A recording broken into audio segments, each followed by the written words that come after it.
just put the recorder on. Took me ages to find the button. A bit embarrassing, isn't it? All right, guys. So this webinar is basically an overview on how you can start an Airbnb. I won't say, I'm going to say loosely Airbnb business or Airbnb unit in Dubai. And I know that Graham, for example, doesn't know who I am, and that's fine. But just to give you a bit of background, I lived in Dubai for 10 years previously. I actually went to Dubai in 2000 and end of 2008, beginning of 2009, as working in the legal field.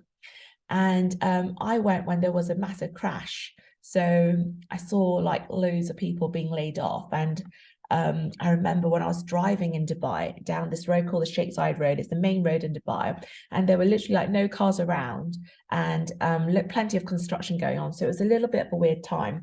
So I have seen Dubai go through a recession in the previous recession as well. I think the most recent recession for Dubai is probably COVID because everything was shut down. But I think that was impacted all countries, so globally. I met my husband in Dubai. My husband's Lebanese, and we got married in Dubai in 2016. Now, 2016 is an important date for legals, so remember that year, okay? For Airbnb, by the way, yeah. We purchased a few properties in Dubai, so we own some, and they're actually still on long-term rental because we've got some long-term tenants who seem quite happy at the property. And it was only last year, so in 2022, we decided to try a handful of Airbnb properties in Dubai on apartments that we don't own. And the result is that we've been completely booked out all year, 2022. I've been looking to see where there's been a dip in season or whether we have a seasonal issue, but it's not been very noticeable at all. The occupancy rate is generally around 95% to 100%. So that is very, very high. And as a result, we're looking to expand in 2023. So I'm going to tell you guys how we've gone about in terms of testing our units out for us to reach this sort of result and what our next step is in terms of how we're going to expand this business, because Dubai might be an area which, Emirate, let's say, or because it's not a country, the UAE collectively are a country. Hello, Alicia, I'm just going to mute you. Welcome, by the way. Oh, sorry, I think I've asked to unmute. But it might be an area you guys might want to consider, okay? So it was recently crowned the most profitable Airbnb city in the world, so that's very interesting. It sees about 15 million visitors a year, which is a lot, by the way, a lot. And I like this bit because an Airbnb business as of 2016, so hence why I told you, remember that year, is legal and it's fully supported by the Dubai government. Although this wasn't always the case, because obviously I lived in Dubai before 2016. We left in 2018 back to the UK, but we still go there very regularly. And obviously, there are some enormous tax benefits. So there's zero tax at the moment on personal income and corporation tax. And there's also the only tax applicable is there's a 5% VAT. There's also after a company, if you decide to set up a company, reaches a certain threshold. So I think there are lots of tax benefits. By the way, what we don't seem to calculate in the UK, and I'm also guilty of this, is when I'm doing my nightly rates, for example, we don't consider the tax consequences involved with running an Airbnb in the UK. Obviously, when it comes to year end, we operate so that we have higher expenses on the company. But this is something that in terms of tax considerations that you really don't need if you want to operate in Dubai, the UAE, because it just doesn't, there's no tax at the moment. So that's really good. Now, Dubai is you've got other Emirates in the UAE. So you've got Abu Dhabi, for example. But Dubai is really the emirate that How are you? Sorry, I can hear some noise in the background. Let me just, if you haven't, hello Jazz, hello Marlon. I'm just going to mute you guys, okay? Sorry, I didn't notice we've got more people, which is really good. Welcome, everyone. At the moment, I'm talking about why Dubai is an attractive emirate to consider having an Airbnb unit or business, okay? I feel that Dubai is probably one of the most creative emirates. The reason is they just had the Expo 2020, okay?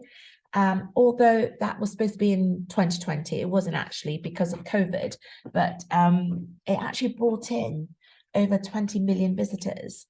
And I know that all the short-term rental units are fully booked as well as hotels. So I know that Dubai as an emirate will continue being very creative to try and attract more visitors to come. So there's always lots of different events that are running throughout the year. It's got a thriving tourist sector. And this is the opportunity, guys. So despite all of this, okay, and Dubai is still a long way from catching up in terms of Airbnb, yeah, compared to other major cities such as London, New York.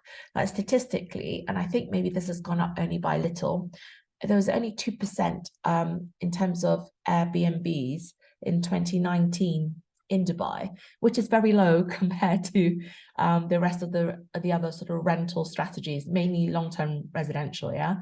So it's only 2%. So this is still a massive opportunity. And I think there is just a little bit more focus on Dubai at the moment because everyone seems to be going there. There's a very Instagrammable place. So everyone seems to be going there for a lot of holidays, which is fantastic. I remember when I was living in Dubai, it wasn't as Instagrammable, not because things weren't glamorous or luxurious, it just wasn't a thing. So there's definitely a trend going on here. Now, what I'm going to cover now is ways to start if you want to launch a unit in Dubai, for example.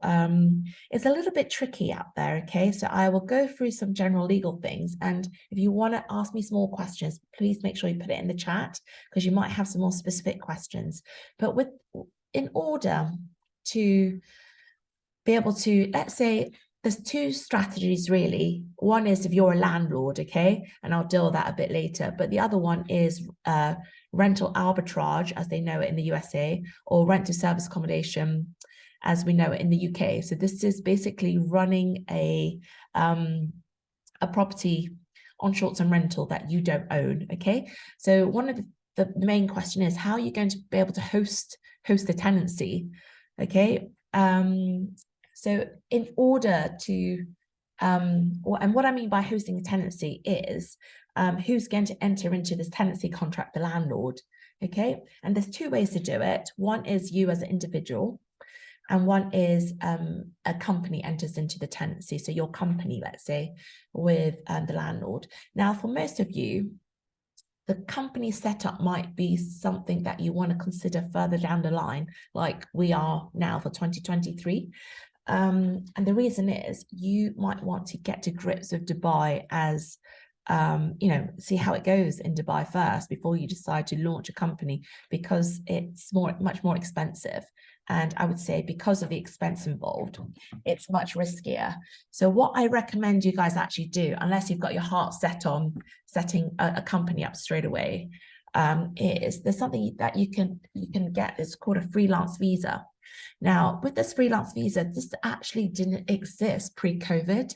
It's actually a byproduct of COVID. And we know this is the visa that my husband initially came back on in 2021, 2022, back to Dubai. So he set up a freelance visa initially, and that allowed him to as a result, open a bank account up and get a residency. So let me just one step up first. So get a residency visa in Dubai. And as a result of getting a residency visa in Dubai, it means that you can launch a bank account, which is very important, and obviously enter into a tenancy contract. Now, so that is, I would say, probably one of the more sort of cost-efficient ways you can go about let's say starting a starting your first unit in Dubai. Now, there are other ways to do this as well, but it's a little bit more complicated. And one is to find a willing landlord who's willing to assist you. So what I mean by that is that the documents needed for running a short-term rental is under the landlord's name and not your name. So that will require more negotiation. The other way you can sort of get around having to, get a freelance visa in Dubai or do a company setup, or even getting a landlord involved directly, is to speak with a management company and see whether they would be willing to host the tenancy contract under their company. Now, this is not impossible, by the way, but it's a bit more rare because let me just tell you about the consequences. So when you enter into a tenancy contract with a landlord in Dubai, you normally need to have a residency visa so that you can set up a bank account. I keep emphasizing on the bank account part because that's actually very important, because with a bank account, the bank usually will issue a big checkbook, and normally the landlords will only accept checks for rent payment. They won't let you do a rental transfer normally by just, in the UK, you set up a direct debit, right? Or we go via what the tenancy contract says.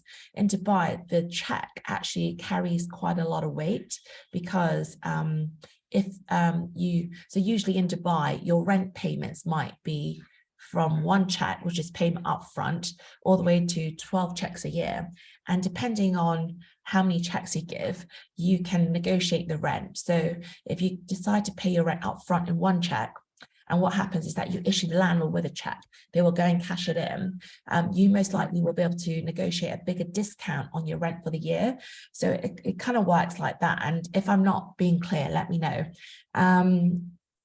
So on the other end of the scale, which is if you get a landlord who has a bit more flexibility with how many checks you can give him, i.e. how many rental installments, so whether it's 6 or 12, most likely he won't be as negotiable on the rental amount because you're having to pay in so many installments. And a check is very important. And the reason why it's so important is because if the check bounces, so if for whatever reason, let's say you don't have enough funds in your bank account, the implication of a bounce check could be criminal. So that's why landlords in Dubai like checks. Now, I know the laws around the criminality has changed a lot.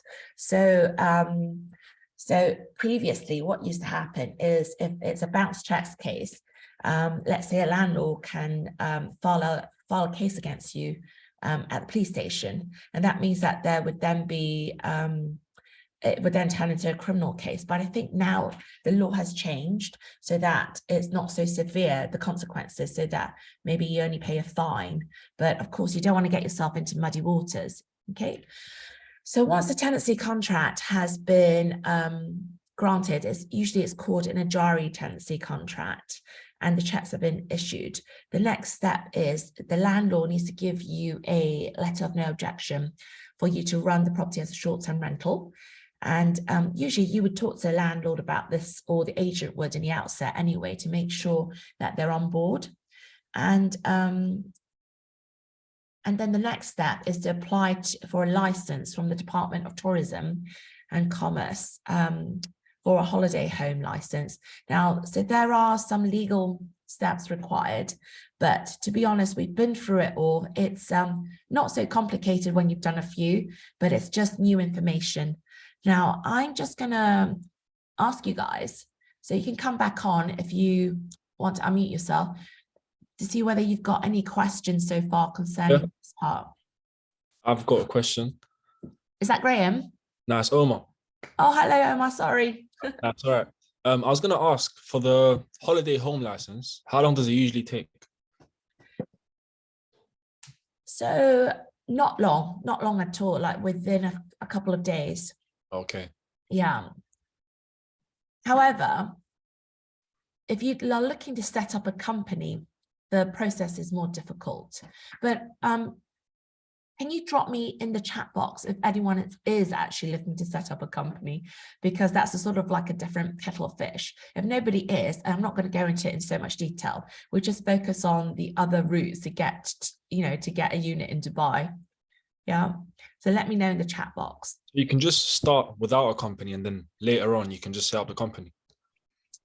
I think that's my recommendation. I think you want to get a few units going to see how it goes in Dubai, to understand, the field, the country, the emirate, and build up your contacts before you decide, hey, am I going to expand this business or not? But it certainly represents a very good opportunity at the moment. And something which I'll discuss at the end is, because we're launching a company next year, is that we might be able to assist people with their first couple of deals, let's say, because at least you know us, for those that don't know us or know myself. But that's also a possibility. Okay. So I've actually seen deals that have gone wrong in Dubai, surprisingly enough, from UK investors who invested with, let's say, companies in Dubai who have offered them a service accommodation to invest in, yeah? And I will go through this in a little bit of detail, but from our experience, if our occupancy rates are above 95% for each unit, there is no reason why anybody or any investor should be losing money. And we haven't experienced the down season yet, so it's coming up to a year in our units. So that's very good. And it's compared to our UK units, they perform better because our occupancy rates are not as high in the UK, but it really depends in the UK who our guests are. If it's contractors or families that are doing up their house, our occupancy rates are really good. But from leisure guests, which is comprises a lot of Dubai guests, Dubai is very much better. Does anybody know what Ramadan is? Yeah, we know about Ramadan. Okay, so just in case anybody doesn't know, so Ramadan is a month of fasting for those of the Muslim faith, and the month changes every year because of it is not set just 1 month. So every year it's a little bit different, the timings. The leap cycle, isn't it? Yeah, because we have a calendar. That's why it keeps changing with the it keeps changing, which makes things very interesting, because I thought if we're going to have a bad month, it would be probably Ramadan, because my experience of Ramadan is that it's quite quiet. However, that has not been the case, guys. So during Ramadan of 2022, we've had fully booked, and one of the reasons is because the guests that came through during Ramadan for us is because there are lots of different Arabic countries, neighboring countries, such as Oman, for example, Saudi Arabia. So there's quite a few, Bahrain, and we often see lots of different, guests coming through there that want to come to Dubai for Ramadan, to celebrate Ramadan and do a stay there. So that was very interesting. Now, I know exactly the reason why where operators go wrong in Dubai and they're not actually making money for their investors. It's because the rent is too high in the first place, so that they've chosen. And I'll give you guys an example. So when we started looking for units, we were in touch with some agents, and they had some, by the way, if you are not getting units through agents in Dubai, then especially if you don't have any contacts in Dubai, and you're not getting anything through, then something's not right, because agents are very easy to talk to in Dubai, but it just depends what sort of deals they're putting on the table for you. I'm so sorry, by the way, I don't know why, I'm sort of losing my voice a little, so I'm just going to have some more tea. But so, for example, one of the first agents we were in touch with, he gave us about 6 options in Dubai Marina. So Dubai Marina is a very prime location for service accommodation. It's very close to JBR, so Jumeirah Beach Residence, which is right by the sea. And the rent that we got offered was, for example, a 1-bed, so 120,000 dirhams, which is roughly just under $33,000. And also for a 2-bed, 160,000 dirhams, which is just under $44,000. Now, these numbers might seem okay for the UK, depending where you are, especially if you're down south. But in Dubai, I would say as a rule of thumb, we don't go above 90,000 dirhams in the locations which I've selected for our business. And the reason is because I think people are struggling to make a profit, even though their location is great. The property and the tower is glamorous. It's got all the amenities, purely because the rent's just too high and you've got running costs involved as well. So if you aim to keep your units below 90,000 dirhams and your location is quite close to, I would say, metro station, and obviously areas of attraction is always a good thing, then I think you're onto something quite good, because you can't really go wrong if your rent's fairly low to start with. Okay. Are these figures annual rents? One check? Yeah, annual rents. Yeah. But the thing about Dubai again is that we just don't know. It depends on the deal in terms of what you negotiate with the landlord or the agent in terms of how many check payments you can make. Yeah. I'll give you so these are two property websites that we use quite often. So this is where you guys can go and have a look at the different locations. I would say do some research. So you've got Property Finder. My favorite one is Dubizzle though, because ever since I've been an expat in Dubai, I've always used Dubizzle for a number of different things, including property. And what I did is I'm just showing you guys, here's just a picture. It's just an example of Dubai Marina, which is one of the hot spots in Dubai, what the rents are like. So with Dubizzle and also with Property Finder, if you guys go on, they've also got apps available that you can download, okay? But I think it's just nice for you guys to have a little research and look around on these websites, have a look at different locations, see what's available, see what prices are being offered, and then get to grips with all this talk about 1 checks, 2 checks, 3 checks, 6 checks, 12 checks. You will find during a recession, usually there is more offerings for 12 checks because landlords want to give tenants the flexibility. But when the market is very buoyant in Dubai, you usually find that landlords will only do between 1 to 4 checks. Yeah. So this will give you direct access to Dubai agents, not so much landlords, because most landlords use agents in Dubai. We had a few of our deals, a handful of our deals through mainly landlords direct, but that's because we used to live there for so long. So a lot of our friends actually have bought properties now. So they were happy to give it to us on a guaranteed rent basis to run an Airbnb business. So they were fully on board. Yeah.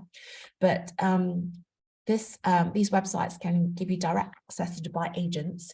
You can email and call them from this platform as well. So from these platforms. So in this particular instance, I put, when you hit the call button, what will happen is that their Dubai mobile number will pop up.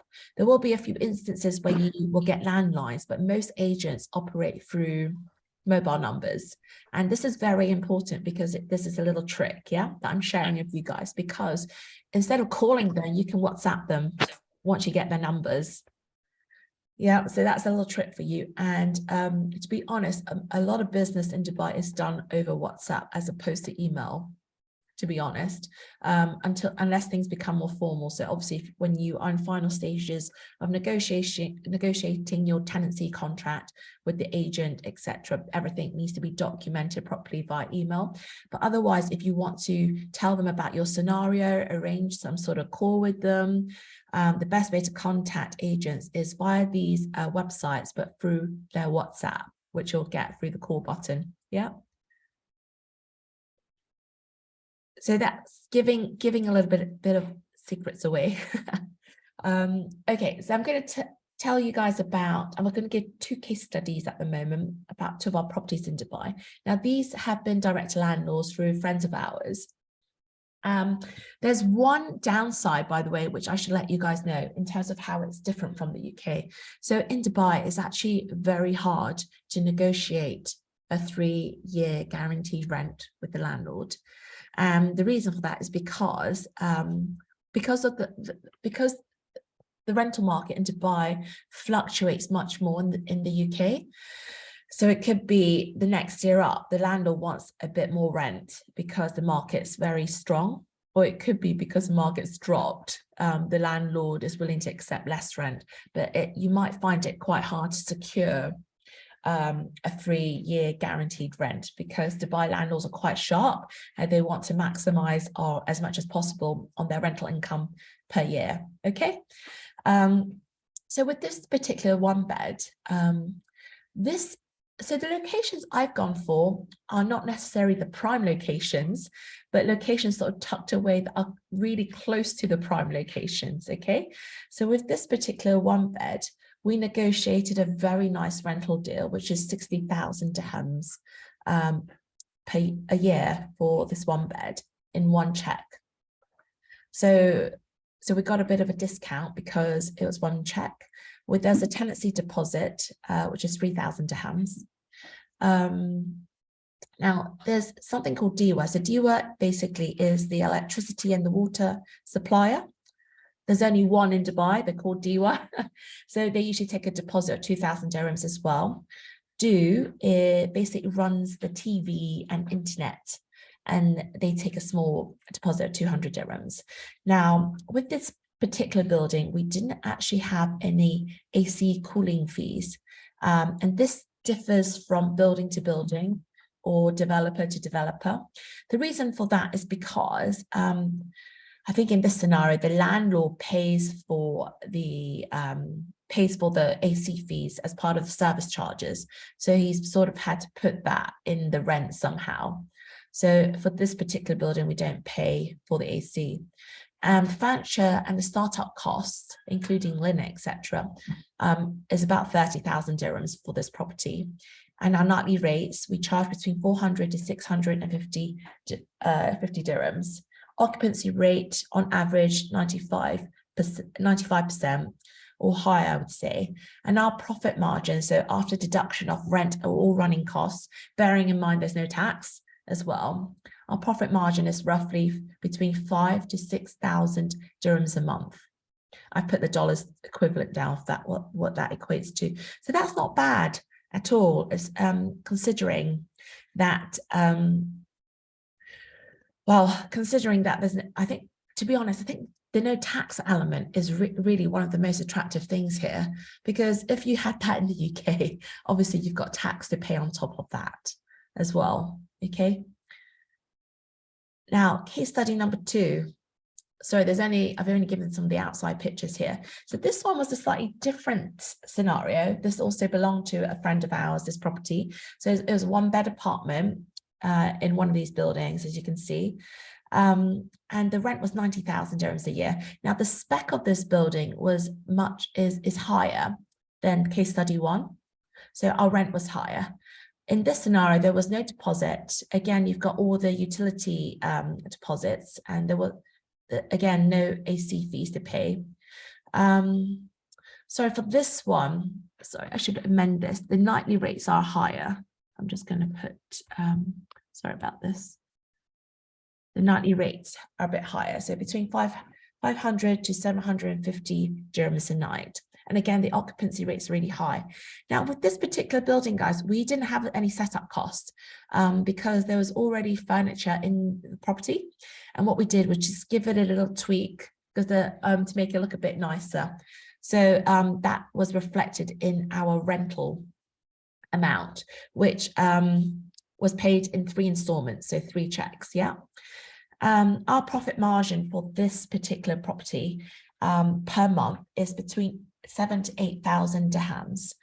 And that's roughly, I would say roughly around $2,000 a month. So this is not a bad deal for us at all, because our setup costs were, not as high, although we pay a bit more rent because we didn't have the furniture to put in.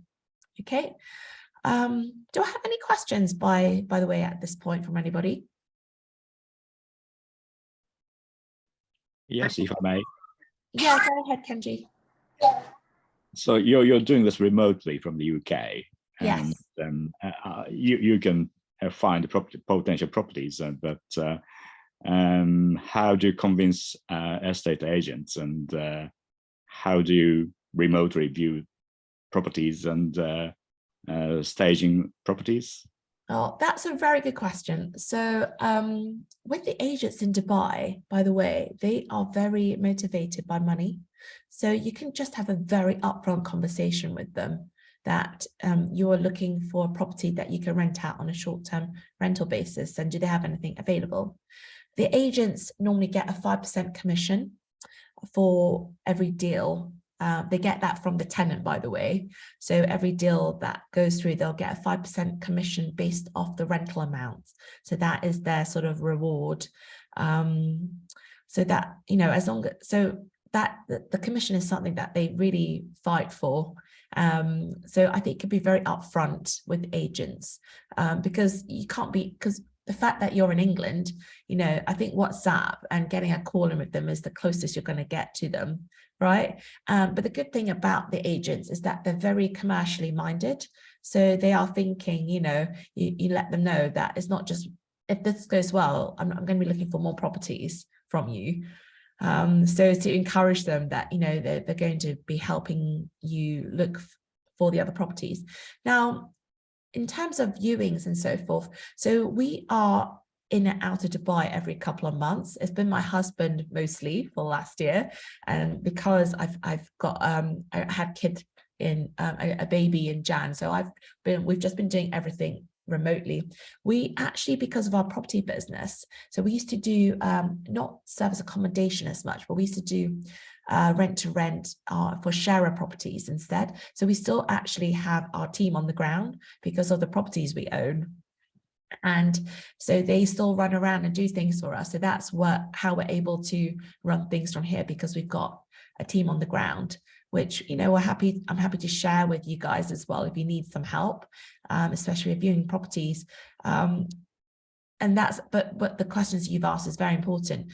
The thing I would say is that I generally, because I've run this type of business in the UK as well, I find it much easier, to be honest, in Dubai with the Dubai team. And one of the reasons, to be very honest with you guys, is because labor is so much cheaper and more available, like 24/7. So if I needed somebody to go in and help a guest with something, so we provide a 24/7 concierge service there, whereas I cannot provide that here because labor is so expensive, and we have multiple units here, but it's just a really different ball game. Whereas in Dubai, we can offer that concierge service to actually, you know, they don't necessarily need to do key box. Although we have that, we have someone that can meet someone physically there and, you know, get to them within 30 minutes, let's say, to see to any problems. So to be honest, we actually do enjoy the Dubai Airbnb business much more, because it's so much easier to control the team. So even when I came back to the UK at the end of 2018, I was still running like numerous units on a rent-to-rent share property basis, because I had a team on the ground, and, you know, it was just easy to coordinate. So we did everything then via WhatsApp. But obviously, if we're looking to grow our business, we will need to put a different systemization into place, because we can't run everything off WhatsApp if you're growing, you know, more than 20 units. So I hope that answers your question, Kenji. Thank you very much. You're welcome. You're yeah, welcome. very clear. Yeah, thanks. Now, I've only got like 2 more slides, so I'll go through them, and then I'll have a look through the chat, see what your questions are. And everybody feel free to unmute yourselves and get involved then, because this is, if you find this helpful, I might try and run a more detailed, another session in the new year. Also give you guys a bit of an update on what, you know, how we're setting the company up and all of that stuff, if you're interested. Yeah. So the variables to note in Dubai, okay, because this is going to impact your numbers, okay, is the startup cost is going to vary with every deal. Okay, because it really depends on how you intend to host the tenancy. So as I've given you the example right in the beginning, if you're setting up a business, it's going to have like a big setup cost involved, as opposed to if you just want to try a unit out. One of the, shall I give you guys a tip? This is only if you are looking to get a residency in Dubai though, yeah? Because everyone's scenario is a little bit different. So you might want to say to an agent, that I'm looking to spend a few months in Dubai because I've got a working visa there. But I'm not going to be living in Dubai, the whole time. So I will need the landlord's permission to rent this out as an Airbnb when I'm not here. You'll find that that's, if you're intending to actually move to Dubai, that's a very good opening line as well, because these things happen. The agents there, they are very used to dealing with different types of scenarios, because there are different reasons why people go to Dubai in the first place. Some might be for work, and they might find themselves in a bit of a pickle because they've lost their job. So then it's, how do I make up for the rent? Because I am bound by the 1-year tenancy contract unless I can negotiate my way out of it. And I think being able to rent this property out in this sort of way legally now allows the tenant to have another option, right, to earn money. So I think it's very good. I've put down roughly what company setup cost with a visa may be in dollars here, so between $10,000 to $12,000 depending on setup chosen. Now, as I've mentioned, the cheaper way to do this, if you don't want to set up a company because it's too much cost in the outset, is to look to see whether there are any management companies that are willing to host this tenancy.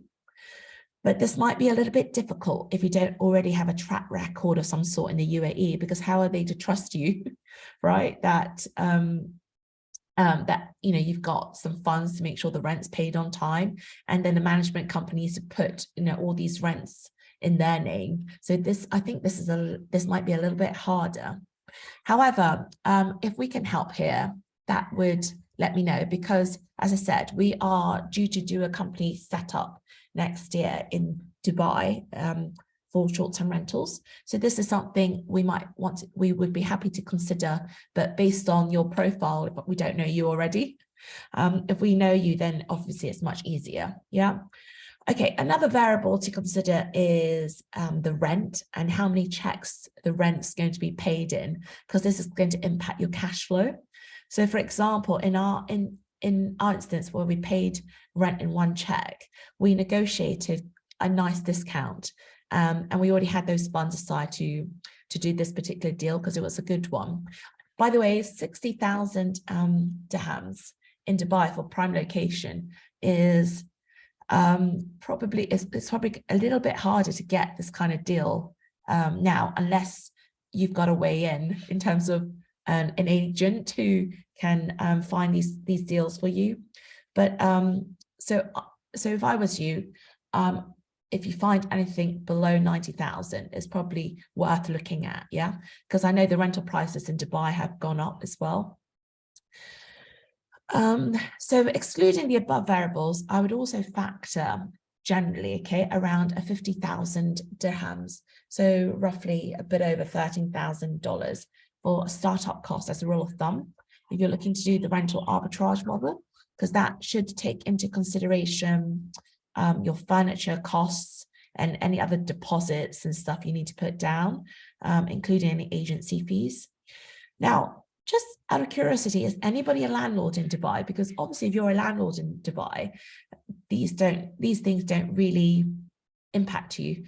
All you'll need is probably around 30,000 dirhams for your startup costs to, sort out the interiors, put your furniture together and get everything going. And so something to let you guys know is that if you're looking at management fees in Dubai, be expected to pay up to 20%, okay? It might be a little bit lower depending on the company. There are also certain agents that will offer you 40% of your gross revenue, and they'll take care of everything. Now, avoid these kind of deals, because there's no point in anybody paying so much in management fees, because you're not going to earn a lot at the end of the day. We're paying if someone's going to take away 40% of your revenue. And I've heard quite a few, so this is quite common. I've heard quite a few management agencies offer this, and I've just personally been quite astounded by this kind of, by this offering. because we don't have anything like that in the UK, because it would be quite unreasonable. You just won't be left with much after you've done your numbers. And I would say the same would apply to Dubai. So avoid these kind of offerings, okay? Anything under 20% for management fees is much more reasonable. Okay, I'm also going to throw some available opportunities to you guys, because now giving you guys the sort of overview, you can understand that there are some barriers to entry for Dubai, because the main thing is how you get, who's going to host the tenancy contract, yeah? There are some other ways as well. So I was talking to someone from Canada last week, and he actually has family in Dubai. So for him, he can ask one of his family members to host the tenancy contract for him, you know, but that obviously isn't available to everybody, especially if you've got no ties to Dubai whatsoever. So these are the available opportunities. So we have been offered, as of this weekend, 5 units. So 5 units, so 5 apartments that's close to Mall of the Emirates. And there's a particular metro station called Sharif DG. So it's very close to that metro station. So this is something, if you are interested, drop me a message and I can share some more details with you guys on this, yeah?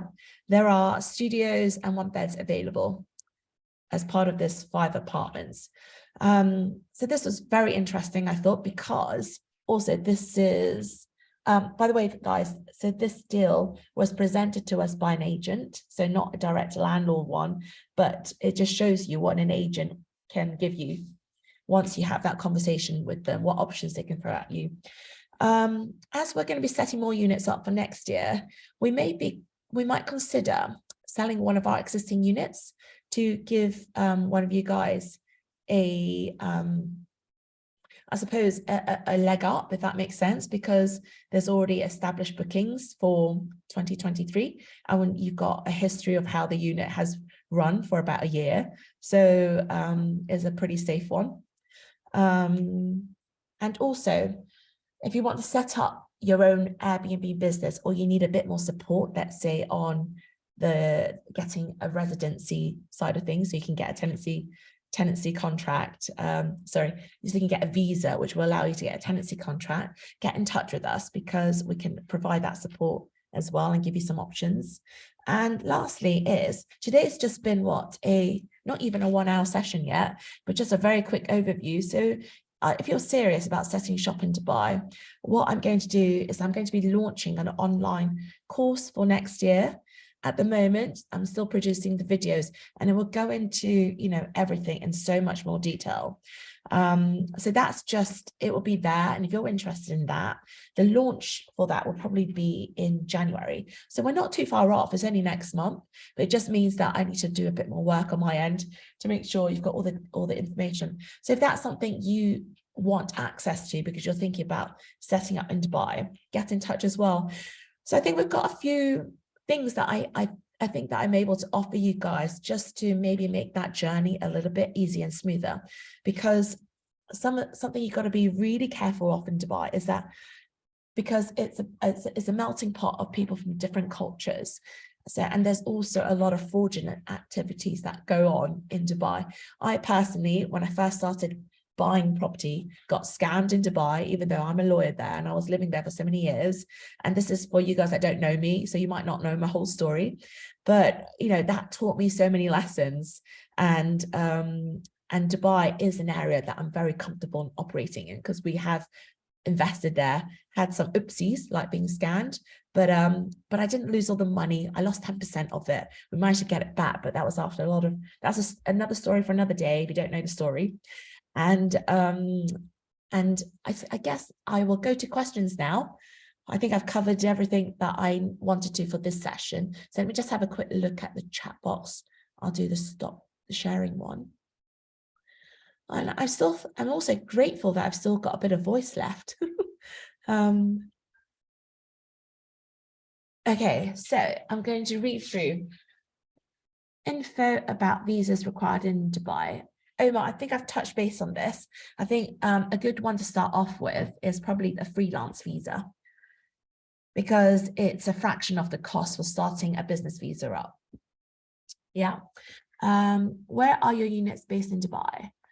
Are there rules around subletting that we should be aware of? Okay, that's a very good question. So our units in Dubai is based in Jumeirah Lake Towers, which is in parallel, very close to Dubai Marina, and also JBR. So we've got some units in JLT. My rule of thumb, just to let you guys know, is probably to avoid the prime locations in Dubai, but you need these pockets. So for example, JLT, Barsha, which is near more the Emirates, Business Bay, that are still really good locations, but they're not prime because your rent's going to be lower. And you still have easy access to all the prime location. Like everything is literally, if you get a taxi, is, I don't know, 5 minutes, 5 or 10 minutes away from the tourist attraction. So everything is super close. Are there any rules around subletting that we should be aware of? So what you'll find is, as long as you've got consent of the landlord for, I wouldn't call it subletting, but if you have the landlord's consent to rent the property out on short-term rental, the landlord basically needs to give you something called an NOC, which is a no objection letter, which you'll need when you apply for your license with the Dubai Tourism Department.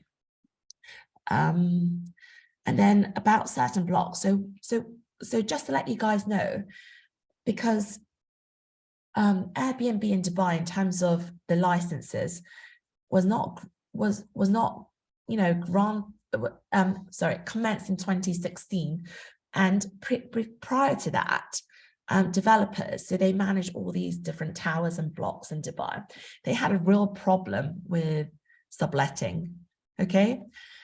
However, and we still see problems, even though we're operating now, in terms of the security might stop our guests from entering or the cleaners from entering to doing their job. The saving grace is having this license from the Dubai government to say that you're allowed to operate it as a short-term rental.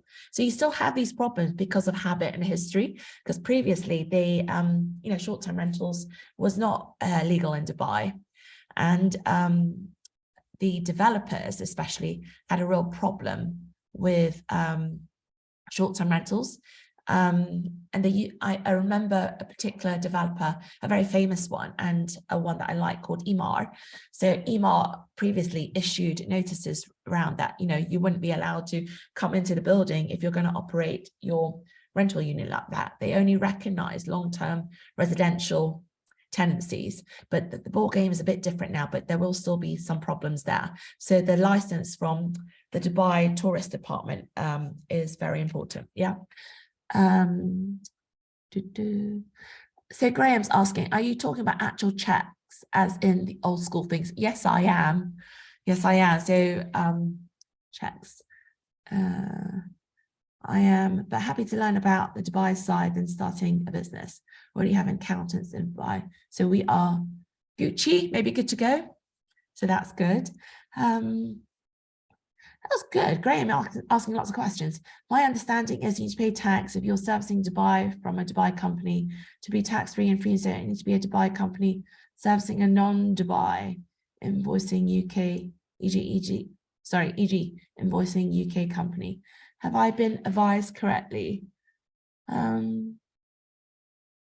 Graham, I think you probably need to have a chat with me about this, because I'm not sure what you mean. Happy to grab a chat separately, but yeah, no, my understanding, because you're just saying it was tax-free. Yeah. My understanding is that what I was told is if I'm setting up a real estate company in Dubai, it would have to be quote unquote a mainland company or something, and then there would be corp tax. It's only 9%, but it depends what company you're setting up. For this type of business, you don't need to set up on mainland Dubai. It could be a free zone. Oh, you can be free zone still. Okay. Yeah, cool. Okay. Because I was trying to get examples of free zone. Which is good news. Yeah. It's less complicated. Is that because it's rent to rent and you're not owning it? Yeah, you can do. Right. Yeah. Cool. I've had this, by the way, so somebody was freaked one of my friends out in Dubai, by the way. It was a good thing you brought this up.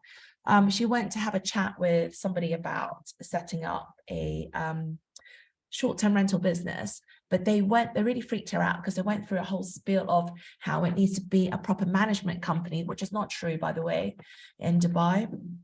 It doesn't need to be a proper management company, because with a proper management company, you also need to put down like a 10 million dirham capital or sort of deposit.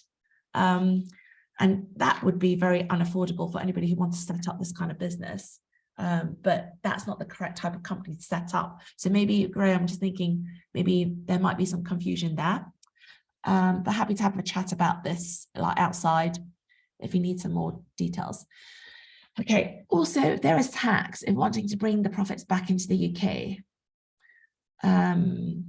So this will, I think you'll probably need a UK accountant to advise on this, but any money generally to be brought back into the UK, unless it was a loan to a company out in, let's say, offshore in Dubai, would generally be subject to some sort of tax. So I think this is something that a UK accountant would need to give some advice on, if that's all right, Graham. Do you need to speak Arabic to run SA out there? No, you do not.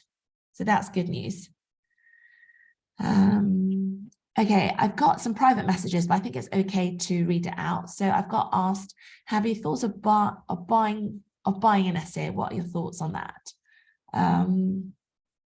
So we have invested in property in Dubai, and I'm definitely pro purchasing property in Dubai for running as an SA as well, especially because you can get some pretty good units out there for a fraction of the price compared to if you're living in London or Cambridge, where the prices are very high. So you can get some good properties out there for a fraction. So yeah.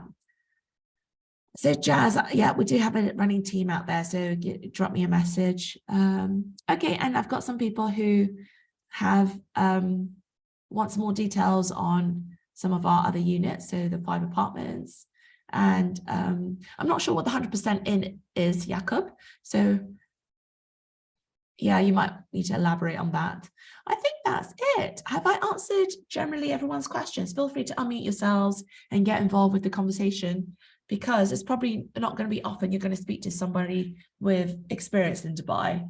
There are some operators out there from the UK, but from what I've seen, there are some making some catastrophic mistakes because the rents that they're paying are just too high in the first place. Sorry, I keep emphasizing on that because Dubai, if you're going to go into this, is a place where you shouldn't be losing money if the occupancy rate is so high. So just make sure the numbers work out in the first instance. It's been really good. Thank you so much, Lesley. Really, really informative. I've actually learned a lot, and I've been in SA for 7 years. So yeah, I've dropped you my details. Reach out to me. And we'll grab a chat. That'd be great. Oh, brilliant. Oh, Graham, thank you for all the questions as well. I'm so glad that you learned a lot. So today was my first Dubai session. So I was seeing let me know, as also I need some feedback, what else you guys would have liked to see a little bit more in a presentation like this. I'll probably run another one in January and make sure it's a bit more informative as well. Graham, thank you. Have I got any other questions?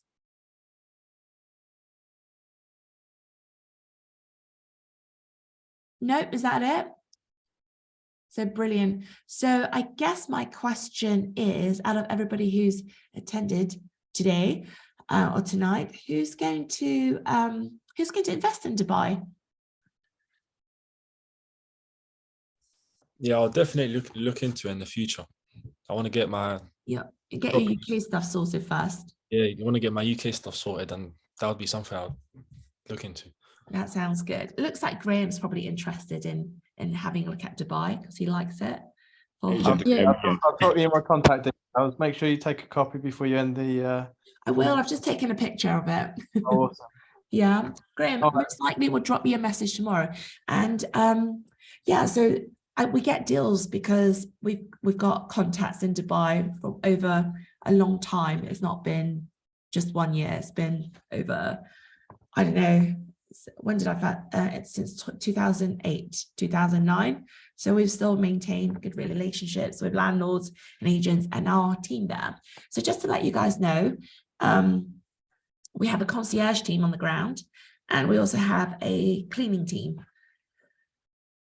And generally our concierge team go and do our viewings for us as well and send us videos and photos, etc. But Well, it's that's good. So you can- more affordable. So you don't really have to go too much. To be honest, it's been like having been an SA in the UK. Graham seems like he's been in the business for longer than myself, 7 years running SA. I'm assuming in England only, or maybe you're in more places. But Dubai has definitely just been so much easier compared to the UK. Everything just gets done like this. And the staff are very polite as well, polite and very responsive. And we kind of miss that a little bit from our team in the UK, by the way. Yeah. Yeah, it's different mentality. Over there, people, they work around the clock. They just want to get the job done. And they'll go back and do it again if it's not done properly. Obviously, it's a different ball game with staff in the UK as well. Oh, I've got some more questions. So you're so welcome, Marlon. So you're going to go in February and try to start out ASAP. Cool. Good luck. Keep us in the loop. Yeah. I want to know how you get on. Nicole's definitely interested in maybe starting something in Dubai. Jazz is looking into buying versus renting. Eventually, I want to move out there before the UK gets blown up. Oh, bless you. I think UK is a bit much harder. I would say even if you're looking to buy in Dubai, you probably still, in order to scale your business, you probably still want to consider like rent, like subleasing in a nutshell. Yeah. Marlon wants my email. I'm just going to send, by the way, guys, email's probably not the best way to get hold of me because I have so many emails that come in. I probably will miss it. The best way to get hold of me is probably through Facebook Messenger. Or if you're pretty close to me, you should have my number already. So I will be reaching out to Graham as well. So,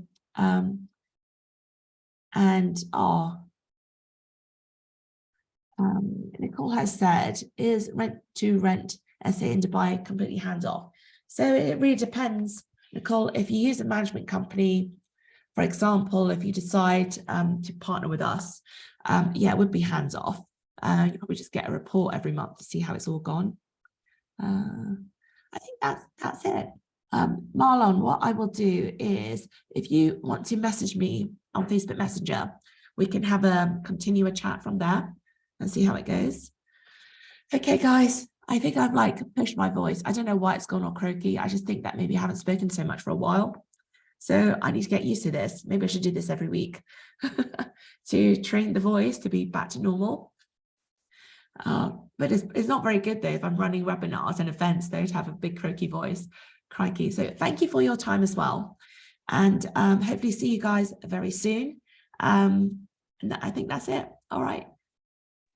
Thank you so much, Lesley. Yeah. Oh, I've got one last question.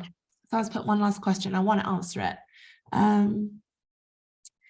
Is location that important since Ubers are so cheap? That's a very good question. Should I give you guys another gemstone? Yes, go for it. Okay. The guests that you guys want aren't your typical guests that you think that are your high-flying expats that are going to go there for a few days, yeah? They shouldn't be your target market for your guests. The ones that are going to provide you the high occupancy rate, which is what we've got, are the families, the people that are staying there for a month at a time. Yeah, as Kenji knows, we're talking about his very impressive occupancy rates for UK. So your target market needs to shift a little bit, and therefore the prime locations are not that important. a prime location that I can give you guys to consider. But and I'm sorry to talk about this in terms of races and countries, but in Dubai, it is very much like that, you know. So forgive me. So it's not supposed to come across in a racist way, but a location which you guys should have a look at is called Discovery Gardens. And so Discovery Gardens is it's still very central Dubai. It's close to a mall called Bimbinatuta Mall. And most of the sort of people that you will find that live there or book to stay there probably are going to be from somewhere like India, Pakistan, or some of the Middle East countries, but lower income end. Now, the rents for this area are lower compared to the main areas in Dubai. So, for example, a one bed might cost about 45,000 dirhams rent for the year. And the properties there are very spacious. So they're quite, you know, high spec and well done. But what you'll find is just slightly different clientele, but it doesn't make that area any lesser than one of the prime areas. You just got slightly different clientele. You might have families coming to stay. So I think it's something, because the rents are low, and it is still in a very good location.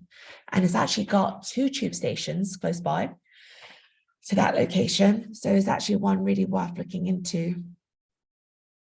And just FYI, personally, we invested in some units in this area.